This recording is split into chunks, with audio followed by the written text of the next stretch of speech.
Hi good morning students. इस video में एक 1857 से पहले एक बहुत ही बड़ा विद्रोह के बारे में आज बात करेंगे। उस विद्रोह का नाम है सांताल विद्रोह और द सांताल रेबिलियन 1855 30 जून।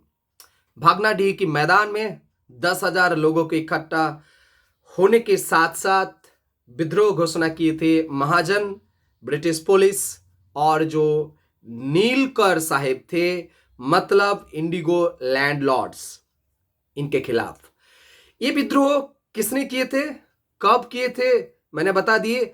अब क्यों हुआ था ये विद्रोह, यही तुम लोगों का टॉपिक है आज। जो लोग क्लास 10 में पढ़ रहे हो, जो लोग कॉलेज में पढ़ रहे हो या जॉब के लिए प्रिपरेशन में जाओगे, सबको ये टॉपिक बहुत ही पढ़ना पड़ेगा। बहुत ही इंटरेस्टिंग टॉपिक है ये, और बहुत सारे छोटा बड़ा क्वेश्चंस आता है, हमेशा ही आता है। तो ये भी इस वीडियो पहले से अंत तक देखो, और जब टेक्स्ट बुक तुम लोग अपने आप पढ़ोगे और भी आसान हो जाएगा इस टॉपिक को समझने के लिए। तो आते हैं ये पहले कि ये जो सांताल कम्युनिटी थे कहां पर थे। सांताल कम्युनिटी के बारे में ये कहा गया है, ये बहुत ही शांति प्रिय कम्युनिटी था और बहुत ही सहज सरल इन लोगों का जीवन यापन था। और ये लोग रहते थे कहां पर, बहुत ही हम ये बता देते हैं, ये बहुत ही आदिम जनजाति है हमारे देश के। और पहले बता देते कहां पर रहते थे। ये लोग रहते थे हमारे बंगाल के बांकुड़ा, मिदनापुर, बीरभूम, मानभूम, छोटनागपुर, प्लाटू अंचल उस एरिया में, और पलामू डिस्ट्रिक्ट।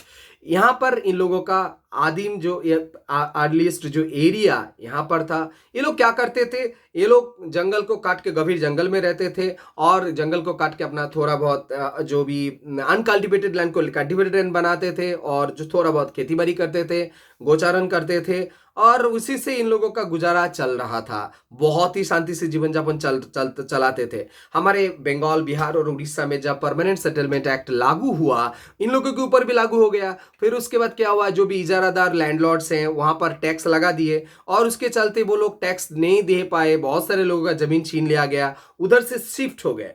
शिफ्ट होके ये लोग कहाँ आ गए, ये लोग आ गए थे राजमहल पर्वत, जो राजमहल के एरिया है अभी, और जो मुर्शिदाबाद डिस्ट्रिक्ट हमारे बंगाल का कुछ एरिया है, वहां पर चले आए थे। लेकिन और वहां पर जंगल वंगल वहां पर काट के दामिनी कोही करके एक एरिया, जो पहाड़ का निचला हिस्सा बताते हैं। दामिनी कोही का टर्म का लिख लो तुम लोग, Damini, what is the meaning of Damini कोही। तो दामिनी कोही का मतलब है पहाड़ का प्रांतीय देश, मतलब पहाड़ का निचला हिस्सा। तो अपने एरिया ये लोग बना के रहते थे।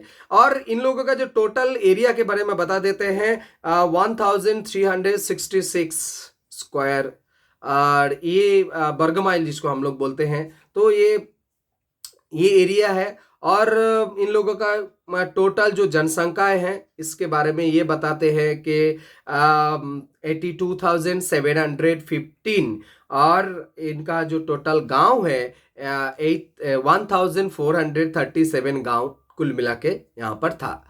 तो अभी ये आते हैं कि यहाँ पर आदिवासी संप्रदाय को क्या हुआ जो ब्रिटिश प्रशासन के खिलाफ वो लोग चले गए।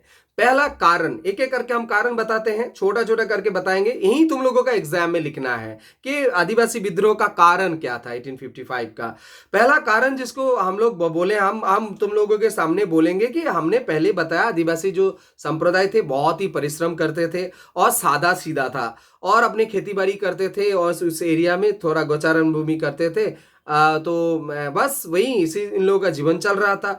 अब क्या हुआ, जब इन्होंने जंगल को काट के अनकल्टिवेटेड लैंड को कल्टिवेटेड लैंड बनाया और खेती बाड़ी करने लगे, नया जो लैंड रेवेन्यू सिस्टम लागू हुआ उसके चलते वहां पर टैक्स देना पड़ा, टैक्स देना ही पड़ा।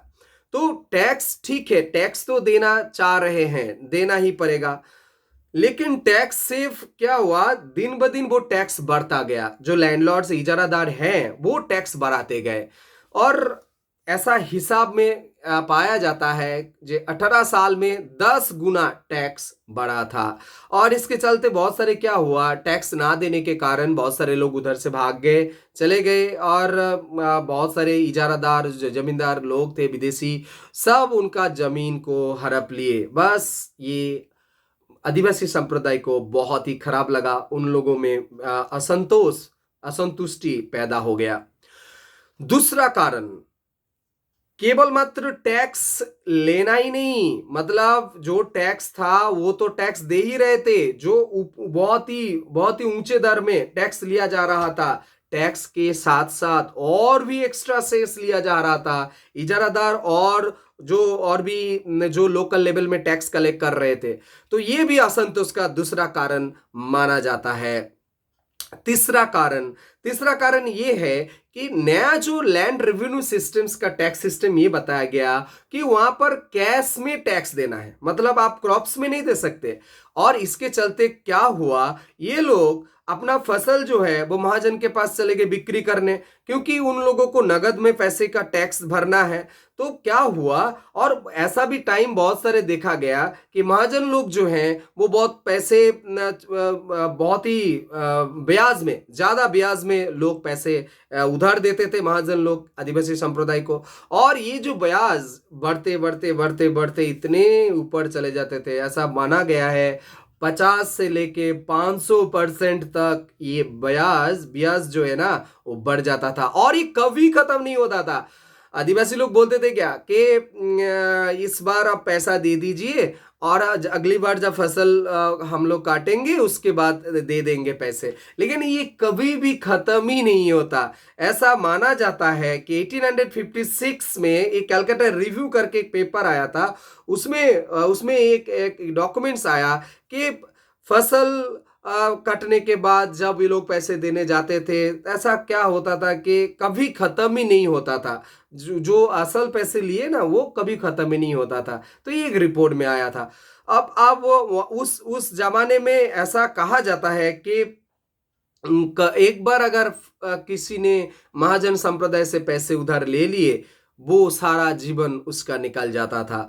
तो और ऐसा भी माना गया है कि अगर जो आदिवासी संप्रदाय पैसा नहीं दे पाते थे, तब वो महाजन का बहुत सारे लोग उनके घर में आ जाते थे, उनका जो पशु पक्षी थे उसको सब लेके जाते थे, घटी बाटी जो भी घर का सामान सब लेके जाते थे, और उनकी जो वाइफ के ऊपर भी अत्याचार किया जाता था, ऐसा भी रिकॉर्ड्स है। तो ये भी एक बहुत बड़ा कारण बना था आदिवासी संप्रदाय की इस विद्रोह के दौरान। 4 नंबर जो इंपॉर्टेंट कारण है वो है विदेशी महाजन और जो भी व्यवसायी संप्रदाय उस एरिया में दुकान खोल के रखे थे। जब आदिवासी संप्रदाय माल बिक्री करने जाते थे, मतलब वो जो क्रॉप्स जो होते थे वहां पर बिक्री करने जाते थे, तो तराजू जो है ना वो बहुत भारी तराजू होता था, जो एक्चुअल वजन है उससे ज्यादा वजन वाला तराजू वो लोग रखते थे, और आदिवासी संप्रदाय से माल खरीदते थे। और इन बदलों में जो मान लो कि कोई सामान तो खरीदेगा ना, मान लो कि दिन गुजरने के लिए मान लो कि धान दे के जा रहे हैं, गेहूं लेना चाह रहे या तेल लेना चाह रहे, तो लोग क्या करते, गेहूं लेना है तो वो कम वजन वाला तराजू वो देने के टाइम वो दुकानदार इस्तेमाल करते थे। मतलब ये दोनों जो तराजू, इसका नाम भी है हिस्ट्री में, एक केनाराम है। जब लेने के दौरान वो तराजू इस्तेमाल होता था उसको बोला जाता था केनाराम, और जब देने के दौरान वो तराजू इस्तेमाल किया जाता था उसका नाम है बेचाराम। आप तुम लोग ही समझो कि इस तरीके से आदिवासी संप्रदाय, जिसको एजुकेशन की नॉलेज नहीं है, जिसको अता पता नहीं है, उसको कैसे ठगाया जा रहा था। तो ये भी एक बहुत ही खतरनाक कारण बन चुका था कि आदिवासी संप्रदाय के लोगों को जब पता चला कि इस तरीके का हरकतें उन लोगों के साथ होता है, तो वो लोग विद्रोह के मूड में, ऐसा कहा जाता है कि एक धीरे धीरे असंतोष जन्म हो रहा था। ये भी एक बहुत ही बड़ा इन्फ्लुएंस का काम किए। अब आते हैं 5 नंबर कारण। लॉर्ड डालहौसी के दौरान हम लोग जानते हैं कि रेलवे का ट्रैक मतलब वो वहां पर हमारे देश में पूरी तरह से रेलवे को बिछाया जा रहा था, रेलवे ट्रैक्स को बिछाया जा रहा था, और आदिवासी संप्रदाय को बहुत कम पैसे में उन लोगों को श्रमिक के तौर पर, मतलब वर्कर के तौर पर वहाँ पर इस्तेमाल होता था। और रामपुरा, राजमहल, भागलपुर, साहिबगंज इस एरिया में जब रेल लाइन बिछाया जा रहा था, और उसके साथ साथ क्या हुआ, उनके घर बार तो ऐसे ही जंगल वंगल काट के रेल लाइन निकाला गया, तो ऐसे तो नुकसान हुआ घर बारी, मतलब उनके एरिया, और वो कम पैसे में उन लोगों को काम पे रखा भी गया था। सिर्फ काम पे नहीं रखा गया था, अब देखो एक रेल लाइन बिछाने के लिए बहुत दिन टाइम लगते थे उस जमाने में। वहां से घर से बहुत सारे रेल लाइन काम करने वाला बहुत सारे लोग जो ऑफिसर्स होते थे, उनको बोला जाता था घर से ये सामान लाओ, मुर्गा लाओ या डीम लाओ या बहुत सारी चीज सामान लाने के लिए बोलते थे। और ऐसा भी बोला जाता है कि आदिवासी संप्रदाय के जो फीमेल्स होते थे उनके ऊपर भी अत्याचार किया गया था इस दौरान। तो ये भी एक रेल लाइन बिछाने का कारण भी संताल विद्रोह का एक कारण बना था। छठा जो कारण है वो है इंडिगो खेतीबाड़ी, मतलब नील की खेतीबाड़ी। नील की खेतीबाड़ी, आप देखो आदिवासी संप्रदाय को जबरदस्ती नील की खेतीबाड़ी किया गया था। अब आदिवासी संप्रदाय क्या हुआ कि जो लोग खेतीबाड़ी करना नहीं चाह रहे थे उसके ऊपर बहुत सारे जुलूम उठाए गए और शारीरिक भी निर्यातन भी किया जाता था जो लोग खेतीबाड़ी करना नहीं चाहते थे। और 7 नंबर कारण ये हम बताएंगे कि सांताल जो एरिया है वो कम्युनिटी जो थे वो अपना रूल्स एंड रेगुलेशन में चलते थे। वो वहाँ पर दामिनी कोहो जो एरिया मैंने पहले बताया, उस एरिया में क्या है ना, उन लोगों का एक अलग तरह का लीडर होता था, माझी, दलपति, परगना, परानी करके अलग अलग नाम होता था। वो अपना समस्या वो लोग अपने आप सुलझा लेते थे। अब क्या हुआ, बंगाल के जो छोटोलाट थे, फ्रेडरिक हैलिडे ने आदेश दिया कि देवानी और फौजदारी लॉ यहाँ पर इंप्लीमेंट किया जाए। और इसके चलते क्या हुआ, सालों सालों तक पुराना जो नियम उस एरिया का, उन लोगों का, वो खतरे में पड़ गया। इन लोगों को थोड़ी पता है कि जैसे मान लो कि उन लोगों के कम्युनिटी में अगर कुछ गड़बड़ होता था तो वो लोग अपने आप ही निपटा लेते थे और तुरंत फैसला हो जाता था। अब नया रूल्स जो फौजदारी और देवानी सिस्टम्स में आ गए, ये लोग अपने कोर्ट में जाते थे, पुलिस सिस्टम्स, इन लोगों को बहुत ही कुछ भी पता नहीं था और बहुत टाइम भी लगते थे। तो ये भी एक बहुत ही मतलब अपना जो पुराना जो सिस्टम्स को इन लोगों ने तोड़ दिया, ये भी एक गुस्से इन लोगों के अंदर बैठा था। और 8 नंबर कारण हम बताएंगे कि कन्वर्सेंस, मतलब क्रिश्चियंस रिलीजियन में इन लोगों को तब कन्वर्टेड किया जा रहा था। तो ये भी एक बहुत ही गुस्सा आदिवासी संप्रदाय, जो जो पहले जिन लोगों को समझ में नहीं आ रहा था वो अलग बात है, लेकिन जब समझ में आ गया था कि क्रिश्चियन मिशनरीज हमारे देश में आए, हम लोगों को धर्म परिवर्तन कर रहे हैं क्रिश्चियंस धर्म में, तो ये बहुत बड़ा कारण बन चुका था ये 1855 की संथाल रेबिलियन में। और ऐसा कहा जाता है कि 9 नंबर कारण अगर हम बोलेंगे कि रिलीजियस इन्फ्लुएंस की बातें उस वक्त सिद्धू कानू ने बोले थे उन एरिया के सांताल जो कम्युनिटी थे उनके सामने, कि भगवान हम लोग के साथ है, इनके खिलाफ युद्ध करने के लिए बोल रहे हैं, तो आप लोग चिंता मत कीजिए, भगवान हम लोगों के साथ रह के युद्ध करेंगे, हम लोगों का कुछ भी खराब नहीं होगा। तो ये बातें वो लोग अनएडुकेटेड थे, बहुत सारे कुसंस्कार उनमें थे और मानते थे। तो उन लोगों में एक ऐसे ही तो बहुत ही जो असंतोष बहुत सारे कारण के चलते थे ही। और सिद्धू कानू ने जो एक काम किए कि वो एक रिलीजियस थॉट्स को इस्तेमाल कर दिए और इन लोगों को जगाने के लिए।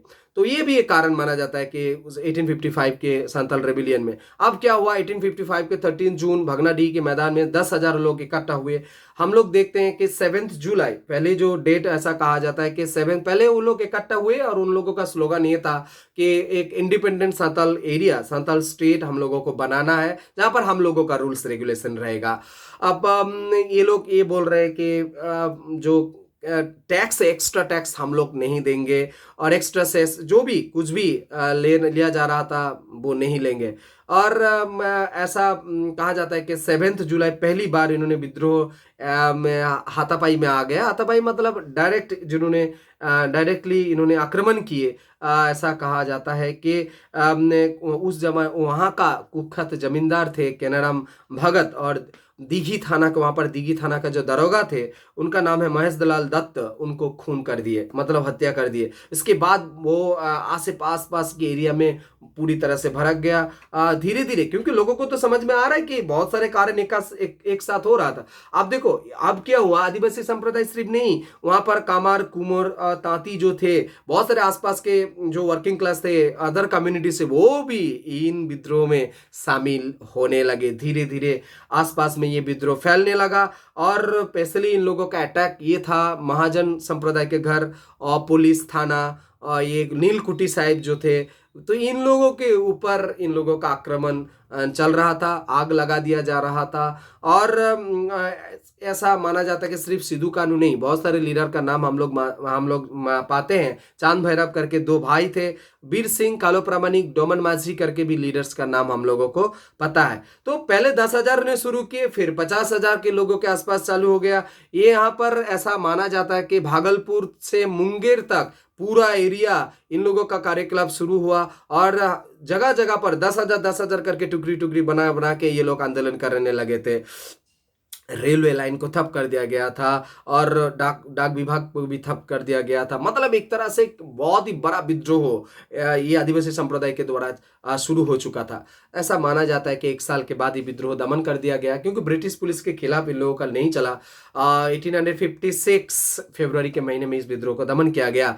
ऐसा माना जाता है कि 23,000 आदिवासी संप्रदाय को हत्या कर दिया गया था, और सिद्धू कानू को फांसी लगाया गया था। बहुत सारे लोगों को 7 से 14 साल तक जेल में बंद कर दिए गए, और ऐसा माना जाता है कि टोटल 36 जो सांवताल गांव है उनको पूरी तरह से ध्वस्त कर दिया गया था। अब आते हैं इसका इफेक्ट्स हम लोग मानेंगे कि इसका नेचर अगर हम लोग देखेंगे, बहुत सारे स्टूडेंट्स डिबेट करते हैं, हम लोग को डिबेट में नहीं जाना है कि ये आदिवासी संप्रदाय का क्या ये आदिवासी संप्रदाय का विद्रोह था। हाँ, मेनली लीडर्स आदिवासी संप्रदाय ही थे, लेकिन बाद में बहुत सारे अदर्स कम्युनिटी भी इन्होंने ज्वाइन किए थे। तो डॉक्टर रमेश चंद्र मजूमदार का एक मानना है कि अगर हम लोग 1857 का जो रिवोल्ट हुआ था उसको अगर हम लोग देश का पहला स्वाधीनता संग्राम अगर बोलते हैं, तो लेकिन उससे ये मानते हैं कि 1857 से पहले ज़्यादा इम्पैक्ट ये सांताल रेबिलियन का था। तो इनको भी एक उस तरीके का दरवाजा मिलना चाहिए। और एक रिपोर्ट आता है कि बंगाल के गवर्नर जो गवर्नर हैलिडे साहब थे, उनका मानना था कि आदिवासी संप्रदाय का विद्रोह शुरू ही हुआ था ब्रिटिश शासन का खत्म करने के लिए। मतलब एक ऑफिसर्स रिपोर्ट में अगर बोल रहे हैं कि ब्रिटिश प्रशासन को खत्म करने के लिए ये विद्रोह शुरू किया गया था, मतलब ये बहुत ही इंपॉर्टेंट था। ब्रिटिश प्रशासन ने क्या किए, इन्होंने विद्रोह दमन करने के बाद सिद्धांत लिए, सांताल परगना डिस्ट्रिक्ट बना दिए, और वहां पर आदिवासी संप्रदाय को एक tribal community, special tribal community का स्टेटस दिया गया। और जो बोला गया कि ये इन लोगों के ऊपर जो सूद है, मतलब एक्स्ट्रा जो सूद लिया जाता था पैसे के ऊपर, उनको बांध दिया गया, मतलब लिमिट तक सूद लिया जाएगा। और ब्रिटिश प्रशासन में केवल मात्र क्रिश्चियन मिशनरीज लोग ही वहां पर एंटर कर पाएंगे। और इन लोगों का जमीन लेने के लिए जो जबरदस्ती जमीन लिया जा रहा था वो भी रोक दिया गया। और यहाँ पर जो बंगाली जो माना जाता है कि महाजन संप्रदाय थे, तो वहां से उन लोगों को हटाया गया। और बहुत सारे चीज़ों के बारे में इन लोगों को थोड़ा बहुत राहत मिला। लेकिन हम लोग जानते हैं कि ब्रिटिश प्रशासन हर वक्त पॉलिसी को लेके चलते थे, तो अपना एक पॉलिसी था कि इन लोगों को अलग कर दिया गया था, मतलब अदर कम्युनिटी से ये सिस्टम बना के अलग कर दिया गया था। तो जो भी है, लेकिन बहुत ही इम्पैक्ट भारतीय सोसाइटी में पड़ा था, क्योंकि इसके बाद ही हम लोग देखते हैं 1857 का रिवॉल्ट आया था, तो ये भी जनमानस में बहुत ही बड़ा इम्पैक्ट फैल दिया था। तो इसके लिए हम लोग आदिवासी संप्रदाय का ये विद्रोह को बहुत ही हिस्ट्री में स्मरण करते हैं। और सिद्धू कानू जो भी लीडर्स हैं, इनको आज भी याद रखा जाता है। और 30 जून को हम लोग सेलिब्रेट करते हैं। पूरा देश भर के जो आदिवासी संप्रदाय तो सेलिब्रेट करते ही है, और हम लोग पूरे भारतवर्ष में इस दिन को याद करते हैं। तो आशा करते हैं वीडियो थोड़ा बहुत मदद मिले होंगे तुम लोगों को इस टॉपिक को समझने के लिए। टेक्स्ट बुक पढ़ो, हम बार बार बोलते हैं, टेक्स्ट बुक में बहुत सारे चीज़ हैं। मिलते हैं नए वीडियो में नया टॉपिक के साथ, तब तक के लिए बहुत बहुत धन्यवाद। Thank you.